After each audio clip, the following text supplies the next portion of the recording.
Hello and welcome back. Today I've got something a little bit different. It is not a true fountain pen ink. This is a walnut ink. And this is not something that you can use in your fountain pen. So please do not put it in your fountain pen. It is supposedly very corrosive to pens and will possibly and probably damage them. However, you can put it in your calligraphy like dip pens. You can use it for stuff like that. So we're going to test this out as I attempt to defeat a plastic bag here. Alright, so it's nice that they shipped it in this bag so that it wouldn't leak all over everything. And if you do end up liking this ink and want to use it for whatever, probably great for painting and all sorts of stuff. But anyway, if you decide you want to give it a try, I will leave a link down below to the stuff that I used here. And there is a little bit of sediment down there, and I believe this might be possibly one of the handmade inks. I bought a bunch of, let's see, acid-free natural walnut color drawing ink. Okay, so dip pens are brush, but not fountain pens. Okay, so this may not be real walnuts, I do not know. However, you still cannot use it in your fountain pen, so do not do that. All right. I was not expecting this much for the ink. Okay, so the question is, do I save this? I guess I may as well. All right, this is my dip pen that I'm going to be using for this. This is a very tiny dip pen, but I like it because it's very, very flexible, and yeah, I like it anyway. So even though it might be kind of hard to see, I'm going to try. Now, I do not do calligraphy yet. I would like to someday. So, whoops. I just kind of play around with like little loops and, you know, get a feel for the ink.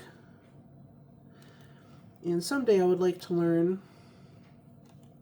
But anyway, so the reason I like this nib so much, you can see here. So it goes from super duper fine narrow lines to a thicker, broader line. And this is the Hunt. This pen here is by Hunt, and then the nib is also a Hunt nib, and I forget what the number is, like 108 or 102 or something like that. Like I said, I'll leave a link in case you want to go explore. These are extremely inexpensive. Like, you can get the nib for like a couple dollars.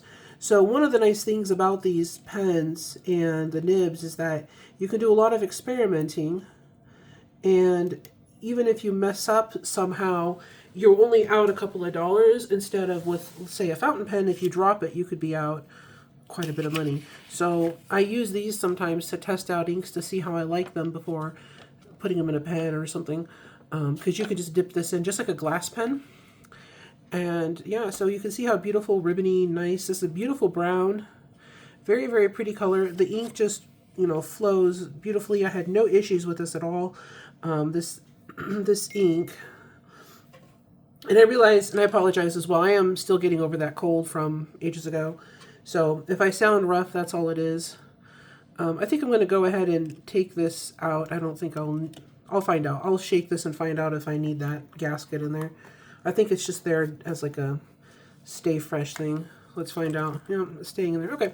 So this is by Daniel Smith. It's called Walnut Ink. And like I said, and again, it's pretty inexpensive compared to some fountain pen inks I've used. So there's also that. Let's get this out here. Let's try this with a dip pen, like a glass dip pen, I mean, sorry, rather than a writing type pen. Let's see. Oh, yep, okay, that writes just fine. So this is great for the glass pen.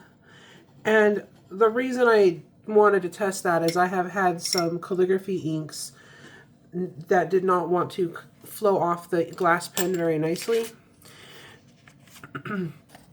But I will point out here, this is the glass pen. See how the line size is roughly the same? And then you compare that to the lovely line variation you get from these little nibs, these flex nibs. It's so nice. So anyways, and I guess we should try a paintbrush. Okay.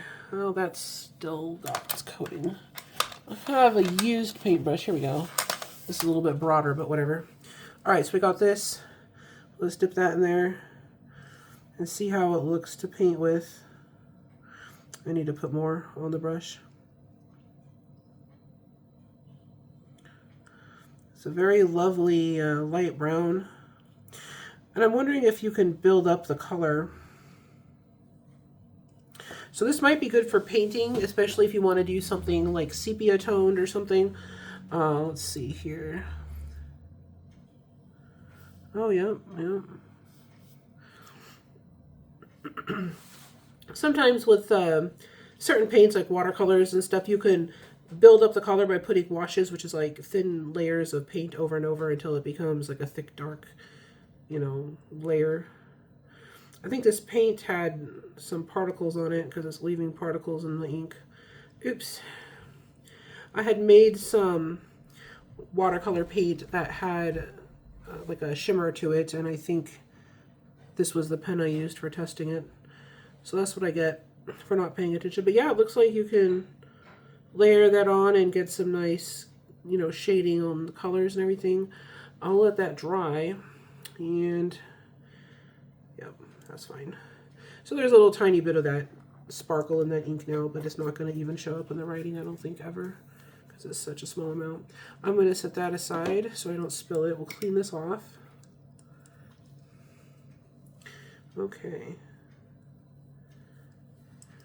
You want to get your paintbrushes to look roughly how you want them, because they're going to dry in whatever shape you leave them in. So that's how I make my brushes look nice again before I let them dry. And we're letting this dry, so let me go grab the fan. I'll be right back. Okay, so I let this dry, and this dries really nice, and the colors, or the color, there's only one, but it layers up nicely. So yeah, if you want to use this ink for painting, it'd look really cool. And it writes beautifully. This was actually a very nice ink to work with, even though I just did a quick swatch with it with the different pens. But I definitely recommend this ink if you're going to try any kind of dip pens or calligraphy or anything. This is a great one to try. I'll leave a link down below. If you want to see more of these, or if there's other inks you want me to try and you want to see reviews of, just leave me a comment down below, and I try to read and respond to everybody. And if I have the ink or if I can get it, then we'll do a review. And I hope this was helpful. Thank you so much for watching. You have a great day.